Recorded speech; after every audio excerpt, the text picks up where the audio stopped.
So hello everyone, कैसे हैं आप सभी लोग। आई होप कि आप सब बहुत अच्छे होंगे। स्वागत करता हूं आप सभी लोगों का मोल कंसेप्ट की अनदर लेक्चर में। और बेटा आज लोग हम डिस्कस करने जा रहे हैं कि किसी एलिमेंट का किसी गिवन कंपाउंड में अगर परसेंटेज निकालना हो तो वो कैसे निकाला जाएगा। हेडिंग आप देख सकते हैं, आपकी आंखों के सामने हेडिंग बनी हुई है, परसेंटेज कंपोजिशन ऑफ एलिमेंट्स। किसी गिवन कंपाउंड में किसी एलिमेंट का कितना परसेंटेज प्रेजेंट है वो हम यहाँ पर निकालने जा रहे हैं। तो सबसे पहली चीज तो बेटा हमें ये पता होना चाहिए कि सर परसेंटेज का मतलब क्या होता है। What do you mean by percentage. ठीक, और आई होप बचपन से अब तक सभी ने निकाला होगा। हाँ भैया, निकाला है कि नहीं निकाला परसेंटेज। अरे एग्जाम में मार्क्स आते हैं उससे परसेंटेज कैलकुलेट करते हो। हाँ सर करते हैं। कैसे निकालते हैं परसेंटेज। अगर आपको सपोज करो 500 में से 300 मार्क्स मिले, कितने मार्क्स मिले 500 में से 300 मार्क्स मिले, तो बताओ परसेंटेज कैसे निकाली जाएगी। सर कितना मिला अपॉन कितने में से मिला मल्टीप्लाइड बाय 100। अरे ऐसे ही तो निकालते हैं परसेंटेज। कितनी आ जाएगी परसेंटेज 60%। तो बचपन से बच्चा बच्चा परसेंटेज निकालता हुआ आ रहा है, लेकिन फिर भी हमें परसेंटेज का एग्जैक्ट मीनिंग नहीं पता। फिर भी जब मैं बच्चों से पूछता हूँ कि भैया परसेंटेज का मतलब बताओ, तो बताते हैं अपॉन 100। परसेंट का मतलब अपॉन 100। अरे भैया ऐसा थोड़ी होता है, परसेंट का मतलब अपॉन 100 थोड़ी होता है। परसेंट का मतलब क्या होता है वो देखते हैं जरा। तो देखो, आपको परसेंटेज निकालते समय आपने क्या करा, कितना मिला था 300 डिवाइडेड बाय कितने में से मिला था मल्टीप्लाइड बाय 100। ऐसे आपने परसेंटेज निकाली। तो चलो देखते हैं। 500 मार्क्स में से आपको टोटल 300 मार्क्स मिले हैं। 500 में से आपको टोटल 300 मार्क्स मिले हैं। ठीक, तो बचपन में हम पढ़ा करते थे अपनी मैथमेटिक्स में, छोटे छोटे बच्चों को पढ़ाया जाता है unitary method. What do you mean by unitary method. Unitary method का मतलब क्या होता है भाई। यूनिटरी मेथड, यूनिट का मतलब होता है one. What do you mean by unit. Unit का मतलब होता है वन। तो एक में से कितना, ठीक, एक में से कितना अगर मुझे पता चल जाए फिर तो मैं कुछ भी कैलकुलेट कर सकता हूं। कैसे सर, क्या कहना चाह रहे हो। देखिएगा, अगर मैं आपसे कह रहा हूं भाई, मैंने आपसे बोला कि 50 मैंगो 50 मैंगोज जो है वो 500 रुपीज के आते हैं। 50 मैंगोज 500 रुपीज के आते हैं। तो बताइए वन मैंगो कितने का आएगा। वन मैंगो कितने का आएगा। तो यहीं से हम यूनिटरी मेथड लगाना सीखा करते थे। और हमें बोला जाता था कि सर जब भी वन के लिए निकालना हो तो यहाँ पर जो भी नंबर लिखा होता है उसको लात मार के इसके नीचे लेकर के चले जाया करो। ठीक, तो 50 मैंगो अगर 500 के हैं तो एक मैंगो कितने का होगा सर, 500 डिवाइडेड बाय 50। सॉल्व कर लीजिए, कितना आ जाएगा भाई, 10 रुपीज का आ जाएगा। ठीक, अब पता चल गया एक मैंगो कितने का है, एक मैंगो 10 रुपए का है। तो बताइए 100 मैंगो कितने के आएंगे, 100 मैंगो कितने के आएंगे। तो सर 100 मैंगो आएंगे 100 multiplied by 10, that comes out to be 1000 rupees. इसको यूनिटरी मेथड बोला करते थे। ठीक, तो मुझे बताओ 500 मार्क्स में से अगर आपको 300 मार्क्स मिले हैं तो अगर मेरा पूरा एग्जाम 1 मार्क्स का होता तो कितने मिलते sir, 300 upon 500। The answer comes out to be 0.6। Clear. ठीक, अगर मेरा पूरा एग्जाम 100 मार्क्स का होता तो कितने मिलते sir, 300 upon 500 multiplied by 100। The answer comes out to be 60। Clear बात अच्छे से। इसी को ही परसेंटेज बोला जाता है, इसी को ही क्या बोला जाता है, परसेंटेज बोला जाता है। क्या कह रहे हो सर, देखो ध्यान दो, मैंने एक बार तो निकाला आउट ऑफ वन कितना है, एक बार मैंने क्या निकाला out of one, out of one कितना आया, और एक बार मैंने निकाला बेटा आउट ऑफ 100, आउट ऑफ 100 कितना आया। ठीक, तो अगर मेरा पूरा एग्जाम 1 मार्क्स का होता तो मुझे कितने नंबर मिलते 0.6। कितने नंबर मिलते 0.6। अगर मेरा पूरा एग्जाम 100 मार्क्स का होता तो मुझे कितने नंबर मिलते 60 मार्क्स मिलते। कितने मिलते 60 मार्क्स मिलते। तो बेटा ये जो आउट ऑफ वन है, ये जो आउट ऑफ वन है आपका, इसी आउट ऑफ वन को बोला जाता है फ्रैक्शन। इस आउट ऑफ वन को क्या बोला जाता है? फ्रैक्शन। और ये जो नीचे आउट ऑफ 100 है आपका, इसी आउट ऑफ 100 को बोला जाता है प्यारे बच्चों परसेंटेज। ठीक है, तो अब से अगर कोई भी आपसे पूछे कि सर परसेंटेज का मतलब क्या होता है, तो उसको ये कभी मत बोलना अपॉन 100। परसेंटेज का मतलब होता है 100 में से कितना, आउट ऑफ 100 100 में से कितना। और फ्रैक्शन का मतलब होता है आउट ऑफ 1 1 में से कितना। क्लियर है बात अच्छे से? अच्छा, परसेंटेज आउट ऑफ 100 होती है, इसीलिए तो सभी के परसेंटेज को जोड़ के 100 आता है। अरे परसेंटेज कभी भी क्या 100 से ऊपर बढ़ती है? क्या आपके मोबाइल की चार्जिंग कभी 101% हुई है? नहीं हुई, 100 में जाकर रुक जाती है। क्यों होती है भाई 100 तक क्यों जाती है, 100 से ऊपर क्यों नहीं जाती? क्योंकि सर परसेंटेज होता ही आउट ऑफ 100 है। ठीक, सिमिलरली फ्रैक्शन आउट ऑफ 1 होता है, तो सभी के फ्रैक्शन को जोड़ के हमेशा 1 आता है। कभी भी सभी के फ्रैक्शन को ऐड करने के बाद 1 से बड़ा नंबर नहीं आने वाला। तो बेटा ये बात ध्यान रख लीजिएगा। अगर कोई आपसे पूछे, अगर कोई आपसे पूछे कि सर फ्रैक्शन का मतलब क्या है, तो उसको बोलेंगे फ्रैक्शन का मतलब आउट ऑफ 1 और परसेंटेज का मतलब बेटा आउट ऑफ 100। परसेंटेज का मतलब आउट ऑफ 100। क्लियर हो गई बात अच्छे से? चलो अब देखते हैं जरा यहाँ पर सवाल क्या कह रहा है हमारा। सवाल कह रहा है कि हमारे पास 5 ग्राम ऑर्गेनिक कंपाउंड है, 5 ग्राम ऑर्गेनिक कंपाउंड है, और उस 5 ग्राम ऑर्गेनिक कंपाउंड में 2 ग्राम कार्बन प्रेजेंट है। अरे भैया अगर ऑर्गेनिक कंपाउंड है तो पक्की बात है कार्बन तो होगा ही होगा। ठीक है, 5 ग्राम ऑर्गेनिक कंपाउंड में 2 ग्राम कार्बन एटम प्रेजेंट है, तो कार्बन की परसेंटेज कैलकुलेट करके बताइए। कार्बन की परसेंटेज कैलकुलेट करके बताइए। तो देखिएगा हम बोलेंगे कि सर 5 ग्राम ऑर्गेनिक कंपाउंड में 5 ग्राम ऑर्गेनिक कंपाउंड में 2 ग्राम कार्बन प्रेजेंट है। तो परसेंटेज का मतलब क्या बताया बेटा अभी अभी? परसेंटेज का मतलब क्या बताया आप लोगों को अभी अभी? सर परसेंटेज का मतलब आपने बताया आउट ऑफ 100। आउट ऑफ 100, अभी तो मेरे पास 5 ग्राम कंपाउंड था, 5 ग्राम में कितना ग्राम कार्बन है? 2 ग्राम। अगर मैंने वही कंपाउंड 5 ग्राम की जगह 100 ग्राम ले लिया, तो बताइए उसमें कार्बन कितना ग्राम प्रेजेंट होगा? तो 100 ग्राम कंपाउंड में जितना ग्राम भी कार्बन होगा उसी को कार्बन की परसेंटेज बोला जाएगा। उसी को कार्बन की क्या बोला जाएगा? परसेंटेज बोला जाएगा। तो बताइए 100 ग्राम ऑर्गेनिक कंपाउंड में कितना ग्राम कार्बन होगा? तो सर पहले तो अगर मैं 1 ग्राम लेता तो कितना होता? 2/5। भाई 1 ग्राम में तो इतना होता 2/5। अब 100 ग्राम में कितना होगा? Multiplied by 100। समझ आ रही है बात? अगर मैं कह रहा हूं मेरे पास 5 पेंसिल हैं, 5 पेंसिल जो है, ठीक है, वो कितने रुपए की आ रही है भैया? 2 रुपए की आ रही है। तो एक पेंसिल कितने की आएगी? 2/5। एक पेंसिल कितने की आ गई? 2/5। अब जब एक के बारे में पता चल गया तो कितनों का ही कॉस्ट निकाल लो। 500 का, 1000 का, 100 का, 10 का, कितनों का ही कॉस्ट निकाल लो। एक पेंसिल 2/5 रुपीज की है, तो 2 पेंसिल कितने की होंगी भैया? 2/5 मल्टीप्लाइड बाय 2। एक रबड़ एक इरेजर 2 रुपए की है, तो 2 इरेजर कितने की होगी? 4 की। कैसे पता चला? 2 मल्टीप्लाइड बाय 2। एक इरेजर 2 की है, तो 5 इरेजर कितने की होगी? 2 मल्टीप्लाइड बाय 5, 10 रुपीज की होंगी। क्लियर हो गई बात अच्छे से? तो अब बोलो जरा यहाँ परसेंटेज कितना आ जाएगा? कितना आ जाएगा भाई? 5 2 जा 10 और 0, तो कितना आ गया भैया? 40 ग्राम कार्बन प्रेजेंट है 100 ग्राम ऑर्गेनिक कंपाउंड में। इसी को हम लिखते हैं बेटा, हमने बोला 100 ग्राम ऑर्गेनिक कंपाउंड में, 100 ग्राम ऑर्गेनिक कंपाउंड में कितना ग्राम कार्बन प्रेजेंट है? कितना ग्राम कार्बन प्रेजेंट है सर? 40 ग्राम कार्बन प्रेजेंट है। कितना ग्राम कार्बन प्रेजेंट है?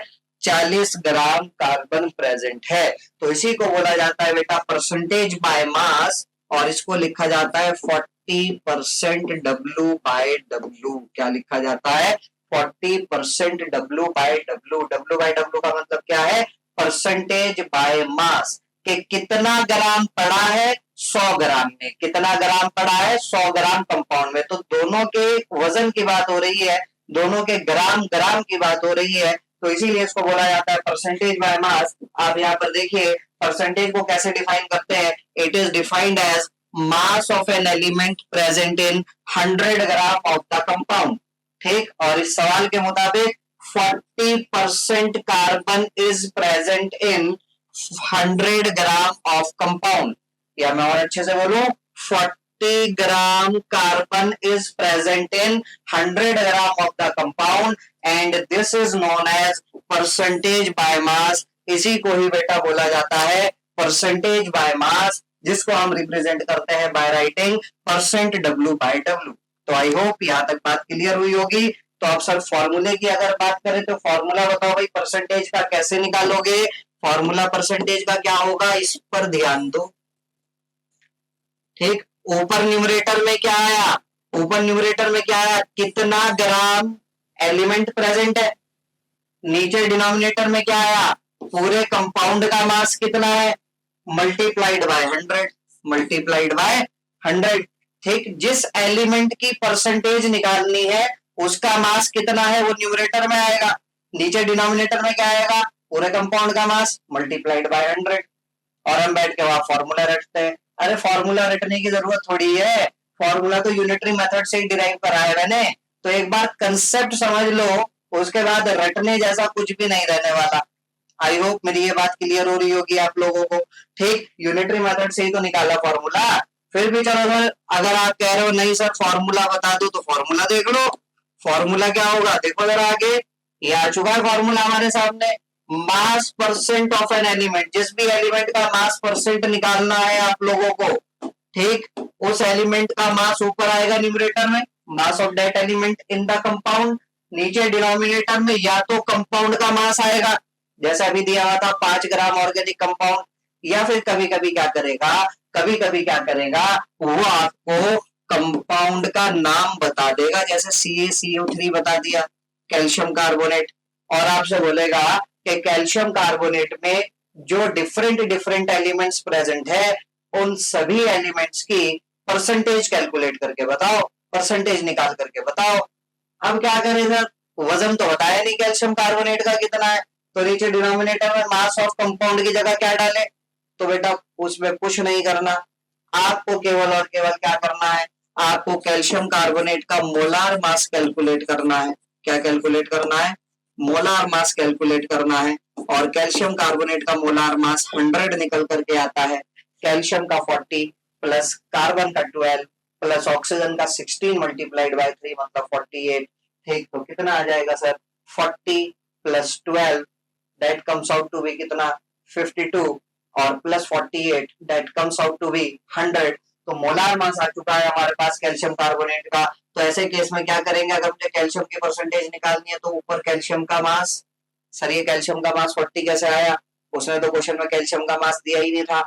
तो ऐसे केसेस में कैल्शियम का मास नंबर कितना है वो ऊपर आएगा, नीचे डिनोमिनेटर में पूरे कंपाउंड का मास मल्टीप्लाइड बाय पूरे कंपाउंड का मोलार मास, नीचे डिनोमिनेटर में मल्टीप्लाइड बाय 100। तो ये कैल्शियम की परसेंटेज आ गई बेटा हमारे पास निकल करके 40%। आई होप मेरी ये बात क्लियर हो रही होगी आप सभी लोगों को अच्छे से। ठीक है, तो फॉर्मूला हम लोगों ने क्या देखा, फॉर्मूला हम लोगों ने देखा सर कि ऊपर न्यूमरेटर में अगर मास दिया है एलिमेंट का तो बहुत अच्छी बात है, mass of that element in the compound डाल देंगे। अगर मास नहीं दिया, कंपाउंड का नाम बताया हुआ है, ठीक, तो ऊपर न्यूमरेटर में उस एलिमेंट का मास नंबर आएगा। ठीक, नीचे डिनोमिनेटर में पूरे कंपाउंड का मास आएगा अगर दिया है तो, अगर नहीं दिया तो नीचे डिनोमिनेटर में पूरे कंपाउंड का मोलार मास आएगा। ठीक, आई होप इतनी बात क्लियर हो रही होगी आपको। और मल्टीप्लाई किससे कर देंगे बेटा, मल्टीप्लाई कर देंगे 100 से। सर अगर 100 से मल्टीप्लाई ना करें तो जो निकल के आएगा ये तो आउट ऑफ 1 आएगा, इसको फ्रैक्शन बोलेंगे। क्या बोलेंगे, फ्रैक्शन। इसका मतलब फ्रैक्शन की अगर मैं 100 से मल्टीप्लाई करता हूं तो मेरे पास परसेंटेज निकल करके आ जाती है। क्या निकल के आ जाती है, परसेंटेज। ठीक, तो अब बताओ जरा मुझे, अगर मैं आपसे बोलूं कि कैल्शियम कार्बोनेट में ऑक्सीजन की परसेंटेज बताओ, ठीक है, परसेंटेज बताओ किसकी, ऑक्सीजन की। तो ऑक्सीजन का मास नंबर कितना होता है, सर ऑक्सीजन का मास नंबर होता है 16। लेकिन ऑक्सीजन जरा ध्यान से देखो यहाँ पर कितने प्रेजेंट है बेटा, 3 ऑक्सीजन प्रेजेंट है, तो 3 ऑक्सीजन का कितना हो जाएगा 16 मल्टीप्लाइड बाय 3। ठीक, ये तो आ गया ऑक्सीजन का। नीचे डिनोमिनेटर में क्या आएगा, पूरे कंपाउंड का molar mass that is 100 multiplied by 100। तो ऑक्सीजन की परसेंटेज आ चुकी है बेटा 48%। इट मीन्स हमने क्या किया, जिस एलिमेंट की परसेंटेज निकालनी है उस एलिमेंट का मास ऊपर आएगा। सर ऑक्सीजन का मास नंबर 16 होता है, लेकिन ऑक्सीजन यहाँ पर कितने प्रेजेंट है 3, तो एटॉमिसिटी भी देखनी पड़ेगी। तो देखिएगा नीचे इस फॉर्मूले को थोड़ा एक्सपेंड करके मैंने लिखा, atomic mass of the element multiplied by उसकी एटॉमिसिटी कितनी है, और नीचे डिनोमिनेटर में पूरे कंपाउंड का मोलार मास कितना है मल्टीप्लाइड बाय 100। क्लियर है बात अच्छे से? ठीक है सर, बहुत अच्छी बात। चलो अब जरा कुछ सवाल देख लेते हैं।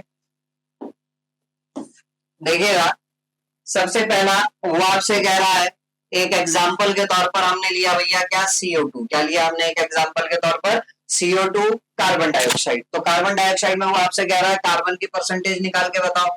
ठीक, अब केवल कंपाउंड दे दिया, ठीक है, मास वगैरह कुछ नहीं बताया, नाम दे दिया कंपाउंड का। तो क्या करेंगे, सबसे पहले कंपाउंड का मोलार मास निकाला जाएगा। क्या निकाला जाएगा, molar mass of carbon dioxide.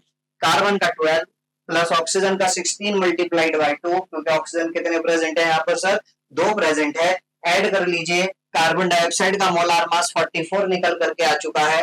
Carbon की परसेंटेज बतानी है, तो कार्बन का मास कितना है सर 12, नीचे पूरे कंपाउंड का मास मल्टीप्लाइड बाय 100, सॉल्व करेंगे कितना आ जाएगा 27.27% हमारे पास आ चुका है। ठीक, अब सर क्या ऑक्सीजन का निकालने के लिए दोबारा फॉर्मूला लगाएं? फॉर्मूला अगर लगाना होगा तो देख लो, बिल्कुल सिंपल। ऑक्सीजन का मास कितना है 16 टू द 32, क्योंकि ऑक्सीजन 2 है। नीचे पूरे कंपाउंड का मास 44 मल्टीप्लाइड बाय 100 कितना आ चुका 72.72। ठीक, लेकिन आपको ये दोबारा फॉर्मूला लगाने की जरूरत ही नहीं है। क्यों जरूरत नहीं है सर? अरे कार्बन डाइऑक्साइड में केवल कार्बन है और ऑक्सीजन है। कार्बन डाइऑक्साइड में केवल और केवल क्या है, कार्बन है और ऑक्सीजन है। कार्बन की परसेंटेज आपने निकाल ली कितनी 27.27, तो ऑक्सीजन की कितनी होगी? अरे भाई कार्बन और ऑक्सीजन दोनों की परसेंटेज को जोड़ के 100 आना है, because percentage is always out of 100। Percentage हमेशा आउट ऑफ 100 होता है, तो इन दोनों की परसेंटेज को जोड़ करके 100 आना चाहिए। तो सर ऑक्सीजन की परसेंटेज निकालने के लिए क्या किया जाए? अरे भैया 100 में से 27.27 को क्या कर दो भैया, सब्ट्रैक्ट कर दो। 100 में से 27.27 को क्या कर दीजिए, सब्ट्रैक्ट कर दीजिए। तो कितना आ जाएगा भैया, कितना आ जाएगा 100 माइनस 27.27। ठीक है, 10 में से 7 जाएगा 3, यहाँ क्या बचा 9, 9 में से 2 जाएगा कितना 7, यहाँ क्या बचा हुआ है सर 9, 9 में से 7 जाएगा कितना बचेगा 2, 9 में से 2 जाएगा कितना बचेगा 7, 72.73। क्लियर बात अच्छे से? ठीक सर, आपने तो यहाँ 72.72 लिखा है, 0.01 कहाँ गया? ठीक है, तो ऐसा नहीं होता कभी भी कि सभी के परसेंटेज को जोड़ करके हमेशा 100 आए। ठीक है, राज की बात आप लोगों को बताऊं, बारीकी की बात आप लोगों को बताऊं, सभी की परसेंटेज को जोड़ करके 99.9 तक आ जाता है। 0.1 क्या है भाई, या 99.99 तक आता है। तो 0.01 कहाँ गया? अरे वो इम्प्योरिटी में चला गया। कहाँ चला गया? इम्प्योरिटीज वगैरह में चला गया। ठीक है, लेकिन अगर आप ये लिख रहे हो तो भी कोई गलत नहीं है, वो लिख रहे हो तो भी कोई गलत नहीं है, सब सही है, कोई प्रॉब्लम वाली बात नहीं है। चलो खैर आगे बढ़ते हैं। नेक्स्ट देखिएगा, calculate percentage of calcium carbon and oxygen in calcium carbonate. तो सबसे पहले तो सर मोलार मास निकाला जाएगा of calcium carbonate. Molar mass of calcium carbonate कितना आएगा सर निकल करके? कैल्शियम का मोलार मास 40, कार्बन का 12, ऑक्सीजन का 16, बट ऑक्सीजन है कितने 3, 16 मल्टीप्लाइड बाय 3 48, सॉल्व कर लीजिए 100 आ चुका है। ठीक है, 100 ग्राम। ठीक है, या फिर और अच्छे से लिखे तो मोलार मास की यूनिट क्या होती है बेटा 100 ग्राम पर मोल। ठीक, अब परसेंटेज निकालनी है सर हमें किसकी? परसेंटेज निकालनी है सर हमें सभी एलिमेंट्स की। ठीक, तो परसेंटेज ऑफ कैल्शियम कैल्शियम का मास 40, पूरे कंपाउंड का मास 100 मल्टीप्लाइड बाय 100 मल्टीप्लाइड बाय 100 कितना आ गया 40%। खाली परसेंट लगा करके छोड़ दिया जाए तो वो भी अंडरस्टूड होता है कि sir percent W by W ही है। ठीक, अगला परसेंटेज निकालना है किसका, कार्बन का। तो 12 अपॉन 100 मल्टीप्लाइड बाय 100 कितना आ गया बेटा 12। अगला परसेंटेज निकालना है ऑक्सीजन का। तो ऑक्सीजन कितना है सर 16 3 जा 48 divided by 100 molar mass multiplied by 100 कितना आ गया 48%। ये फॉर्मूला लगाने की जरूरत नहीं है, सिंपली अगर आपको ऑक्सीजन का परसेंटेज निकालना है तो आप क्या कीजिए 100 में से 40 और 12 माइनस कर दीजिए, 40 प्लस 12, ठीक है 100 minus 52, the answer comes out to be 44%। Clear है बात। अगला क्वेश्चन देखिए, calculate percentage of carbon and hydrogen in ethane. तो बताइए सर सबसे पहले तो इथेन क्या होता है। इथेन एल्केन है, एल्कीन है या एल्काइन है। ध्यान से देखिए लास्ट में क्या आ रहा है N, A N E N, N मतलब एल्केन। और एल्केन का जनरल मॉलिक्यूलर फॉर्मूला क्या होता है, एल्केन का जनरल मॉलिक्यूलर फॉर्मूला होता है CnH2n+2। मतलब जितने कार्बन एटम्स हैं उसका ट्वाइस करो और उसमें 2 ऐड कर दीजिए तो आपको नंबर ऑफ हाइड्रोजन एटम पता चल जाएंगे। तो सर इथेन में एथ में कितने कार्बन एटम्स आएंगे, तो एथ में आएंगे बेटा आपके 2 कार्बन एटम। ठीक है, तो कार्बन एटम कितने हैं 2, 2 का ट्वाइस करो 4, 4 में 2 ऐड करो 6। तो इथेन का फॉर्मूला हो चुका है C2H6। इथेन का फॉर्मूला क्या हो चुका है C2H6। ठीक, C2H6। सबसे पहले तो मोलार मास निकालिए सर, सबसे पहले तो मोलार मास निकालिए किसका, इथेन का C2H6। कार्बन का मास नंबर कितना 12, कार्बन है कितने 2, प्लस हाइड्रोजन का मास नंबर 1, हाइड्रोजन है कितने 6। तो 12 टू 24, 24 और 6 30। ठीक, आप परसेंटेज निकालना है किसका, कार्बन का। परसेंटेज निकालिए सर कार्बन का। तो परसेंटेज ऑफ कार्बन, कार्बन कितना है डायरेक्टली डाल दूं 24। अरे कार्बन कितने हैं, कार्बन 2 है और एक कार्बन का मास नंबर कितना होता है 12। तो 12 टू 24, नीचे डिनोमिनेटर में क्या आएगा 30 मल्टीप्लाइड बाय 100। तो कितना आ गया सर, कितना आ जाएगा, 1 0 से 1 0 गया, 3 8 24 और 8 10 80, 80%। हाइड्रोजन का कितना होगा, क्या दोबारा फॉर्मूला लगा के निकालने की जरूरत है, नहीं सर। 100 में से 80 को माइनस कर दीजिए, हाइड्रोजन की परसेंटेज आ जाएगी हमारे पास कितनी 20%। हाइड्रोजन की परसेंटेज आ जाएगी हमारे पास बेटा कितनी 20%। चलिए आगे बढ़ते हैं, कुछ प्रैक्टिस के लिए कुछ और सवाल देख लेते हैं। देखिएगा, calculate percentage of carbon hydrogen and oxygen in acetic acid. Acetic acid क्या होता है सर, एसिटिक एसिड होता है हमारा ethanoic acid CH3COOH।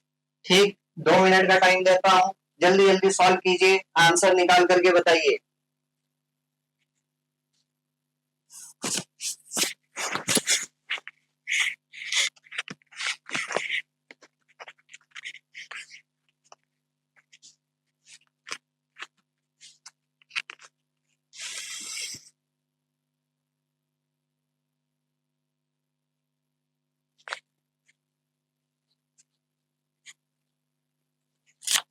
So I hope कर चुके होंगे आप लोग। तो देखिएगा, मोलार मास बताइए कितना आएगा, मोलार मास बताइए कितना आएगा। So molar mass of acetic acid CH3COOH। बोलो, अब तो बड़े हो गए हम लोग, अब छोटे बच्चे थोड़ी रहे हैं। कार्बन कितने हैं 2, एक कार्बन का 12, तो 2 कार्बन का 12 टू 24, प्लस ऑक्सीजन कितने हैं 2, एक ऑक्सीजन का 16, तो 2 ऑक्सीजन का 32, प्लस हाइड्रोजन कितने हैं सर 4, एक हाइड्रोजन का 1, तो 4 हाइड्रोजन का 4 ऐड कर दीजिए, 4 4 8, 8 और 2 10, कैरी ओवर 1, 3 2 5 और 1 6, 60 आ चुका है सर। कितना आ चुका है 60। तो परसेंटेज ऑफ, ठीक है, देखो ये किसका है, ये कार्बन का है सर, ये किसका है, कार्बन का, ये किसका है, ऑक्सीजन का, ये किसका है, हाइड्रोजन का। ठीक, मैंने बता दिया, अगर किसी को कोई कंफ्यूजन हो रहा हो तो देखिएगा, परसेंटेज ऑफ कार्बन, तो 24/60 मल्टीप्लाइड बाय 100 कितना आ जाएगा सर सॉल्व होने के बाद, एक जीरो से एक जीरो गया, ठीक है, जीरो काटना था भाई, 6 काट दिया, तो एक जीरो से एक जीरो गया, ठीक है, 6 4 जा 24, 4 10 जा 40%। क्लियर बात। परसेंटेज ऑफ ऑक्सीजन, तो 32/60 multiplied by 100। Percentage of hydrogen, ठीक, इन दोनों की जो भी परसेंटेज आ रही है उसको ऐड करके 100 में से माइनस कर दो, या फिर 4/60 मल्टीप्लाइड बाय 100। क्लियर बात। तो आई होप बिल्कुल आसान से सवाल है, कर लेंगे आप लोग। Calculate percentage of iron sulphur and oxygen ferric sulphate. Ferric sulphate क्या होता है सर? सर आयरन जो है हमारा वो दो तरह की वैलेंसी शो करता है, आयरन Fe2+ भी बनाता है एज वेल एज Fe3+ भी बनाता है। आयरन Fe2+ भी बनाता है एज वेल एज Fe3+ भी बनाता है। अगर थोड़ा सा क्लास 11th याद कराऊं, पीरियोडिक टेबल में आयरन जो है आपका वो डी ब्लॉक एलिमेंट है, ट्रांजिशन एलिमेंट भी हम इसको बोलते हैं। और ट्रांजिशन एलिमेंट की क्या खासियत होती है, वो वेरिएबल वैलेंसी शो करते हैं, एक से ज्यादा वैलेंसी दिखाते हैं। तो आयरन Fe2+ भी बनाता है, Fe3+ भी बनाता है। छोटे वाले के नाम के आगे लगता है अस, बड़े वाले के नाम के आगे लगता है एक, तो इसको बोला जाएगा फेरस। क्या बोला जाएगा? फेरस। और इसको बोला जाएगा बेटा फेरिक। क्या बोला जाएगा? फेरिक। तो फेरिक सल्फेट का फॉर्मूला क्या होगा? फेरिक का मतलब यहाँ पर आयरन आपका Fe3+ के फॉर्म में है, सल्फेट क्या होता है SO4 2-, तो ये 3 और ये 2 क्रिस क्रॉस करेंगे, फॉर्मूला क्या बनेगा? Fe2SO4 whole thrice, Fe2SO4 whole thrice. तो इस पूरे का मोलार मास निकालिए। मोलार मास, आयरन का मास नंबर कितना होता है सर? आयरन का होता है 56 मल्टीप्लाइड बाय 2 प्लस, अब SO4 के बाहर होल थ्राइस लगा है तो 3 से तो मल्टीप्लाई करना पड़ेगा। सल्फर का 32, ऑक्सीजन का 16, और ऑक्सीजन है कितने? 4, 16 4 जा 64। सॉल्व करके निकाल लीजिए कितना आएगा भाई? 112, ठीक है, प्लस 32 और 64 कितना हो जाएगा भाई? 4 और 2 6, 6 और 3 9, 96 मल्टीप्लाइड बाय 3, 3 6 18, कैरी ओवर 1, 3 9 27 और 128। ऐड कर लीजिए, 288 में 12 ऐड करो 300, 300 में 100 ऐड कर दो 400। ये तरीका है कैलकुलेशन करने का, ठीक है। जो शॉपकीपर वगैरह लोग होते हैं उसी तरीके से करते हैं, जो बनिए लोग होते हैं उसी तरीके से करते हैं। 288 में पहले 12 ऐड कर दिया, 300 आ गया, बचा हुआ 100 और ऐड कर दिया, 400 आ गया। क्लियर बात अच्छे से। तो पूरे कंपाउंड का मोलार मास आ चुका है बेटा हमारे पास 400, ठीक। तो बस अब तो कुछ भी नहीं बचा। क्या बचा? आयरन की परसेंटेज निकालनी है, तो Fe का मास 56 multiplied by 2, 112 divided by 400 multiplied by 100, ठीक। उसके बाद सल्फर की निकालनी है, तो सल्फर का 32 होता है, लेकिन सल्फर है कितने बार? होल थ्राइस लगा हुआ है, तो 32 मल्टीप्लाइड बाय 3 कितना आ जाएगा? 96 डिवाइडेड बाय 400 मल्टीप्लाइड बाय 100। उसके बाद ऑक्सीजन की निकालनी, तो ऊपर की दो तो निकाल चुके, अब 100 में से माइनस कर दो। अब 100 में से क्या कर दो? माइनस कर दो। आई होप इतनी बात क्लियर हुई होगी। चलो आगे बढ़ते हैं। Calculate percentage of WOC। What do you mean by WOC? WOC क्या है? What is WOC? तो WOC कुछ नहीं है बेटा, WOC को बोला जाता है वाटर ऑफ क्रिस्टलाइजेशन। क्या बोला जाता है? Water of crystallisation. और वाटर ऑफ क्रिस्टलाइजेशन क्या होता है? ये सवाल इस बारी एनडीए एग्जाम में आया था, कि what is water of crystallisation. अगर हम बात करें कॉपर सल्फेट की, तो कॉपर सल्फेट का बेटा व्हाइट कलर के पाउडर होता है। कॉपर सल्फेट का व्हाइट कलर का पाउडर होता है, व्हाइट कलर के क्रिस्टल्स होते हैं। लेकिन अगर इस कॉपर सल्फेट में मैं calculated amount of water add कर देता हूं, कैलकुलेटेड अमाउंट ऑफ वाटर कितना सर, मैंने इसके अंदर 5 मॉलिक्यूल्स ऑफ वाटर ऐड कर दिए। अगर मैंने calculated amount of water add करा, ना इससे कम ना इससे ज्यादा, तो इसी को बोला जाता है वाटर ऑफ क्रिस्टलाइजेशन। क्या खास बात है सर? खास बात ये है कि अगर मैं आपसे पूछूं भैया ये कॉपर सल्फेट सॉलिड है कि लिक्विड है, ये कॉपर सल्फेट इतना इतना, तो सर ये तो सॉलिड होता है, व्हाइट कलर के क्रिस्टल्स होते हैं इसके। ठीक, अब मैंने क्या किया, जैसे कि समझो ये एक चौक है मेरे पास, ये क्या है, चौक है। इस चौक को मैंने पानी के अंदर डिप करा और बाहर निकाल लिया, तो क्या ये चौक घुल जाएगी पानी में? नहीं सर, ये घुलेगी नहीं पानी में। हाँ, क्या हो जाएगा सर, चौक गीली हो जाएगी। क्या हो जाएगी? गीली हो जाएगी। पानी के मॉलिक्यूल्स आकर के इसके सरफेस पर क्या हो जाएंगे, चिपक जाएंगे। तो चौक केवल गीली हुई है हल्की सी, चौक ने अपनी फिजिकल स्टेट लूज नहीं करी है।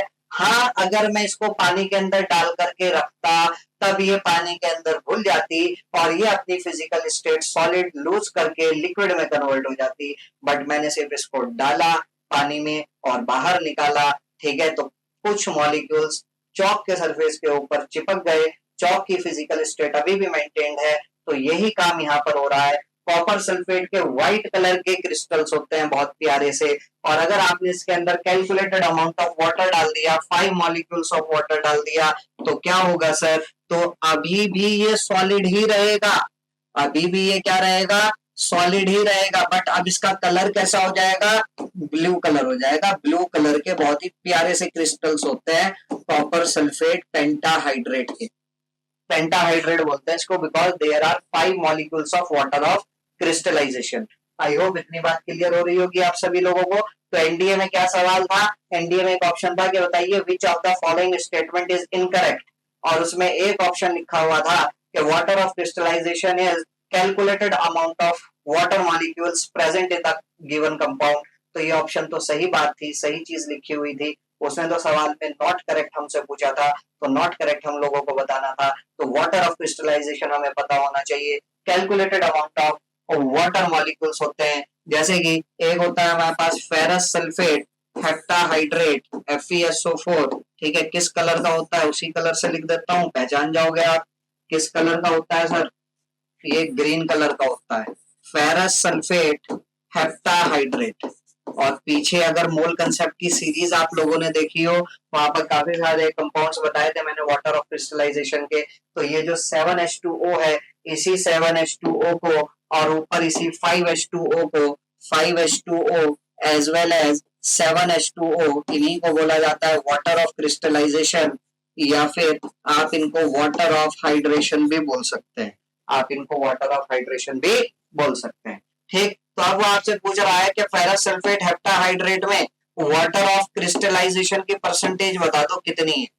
तो सर वाटर ऑफ क्रिस्टलाइजेशन की परसेंटेज बतानी है, percentage of water of crystallisation. तो वाटर ऑफ क्रिस्टलाइजेशन मतलब अब मुझे केवल इससे मतलब है, ठीक, ऊपर पानी कितना है 7 मल्टीप्लाइड बाय एक पानी का मोलार मास होता है 18, नीचे डिनोमिनेटर में फेरस सल्फेट का निकाल लो, सल्फर का 56, ठीक है, सॉरी आयरन का 56, सल्फर का 32, ऑक्सीजन का 16 4 जा 64, ठीक है, तो कितना आ जाएगा 6 6 12 कैरी ओवर 1, ये बन गया 6 6 6 12 12 और 3 15, 152 मल्टीप्लाइड बाय 100। तो percentage of water of crystallisation हमारे पास निकल करके आ जाएगा।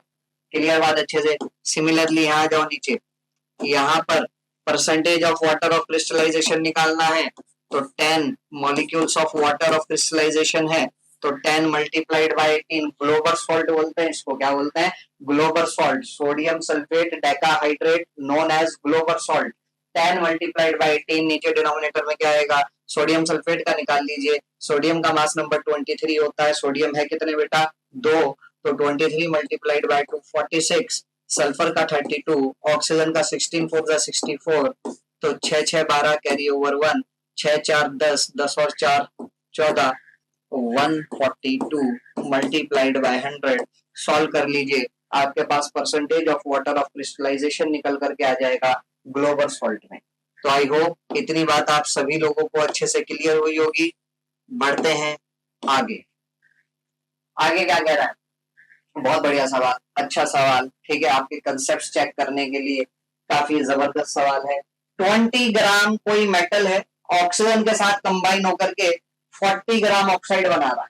कह रहा है परसेंटेज निकाल के बताओ ऑक्सीजन की मेटल ऑक्साइड में। तो कैसे निकालेंगे? Percentage of oxygen, percentage of oxygen. तो ऊपर क्या आएगा सर? ऊपर आएगा ऑक्सीजन का मास। ऊपर क्या आएगा? ऑक्सीजन का मास, ठीक है। ऑक्सीजन का मास कितना है? नीचे क्या आएगा? ऑक्साइड का, पूरी ऑक्साइड का मास मल्टीप्लाइड बाय 100। अब बताइए आपको पता क्या है? आपको पता क्या है?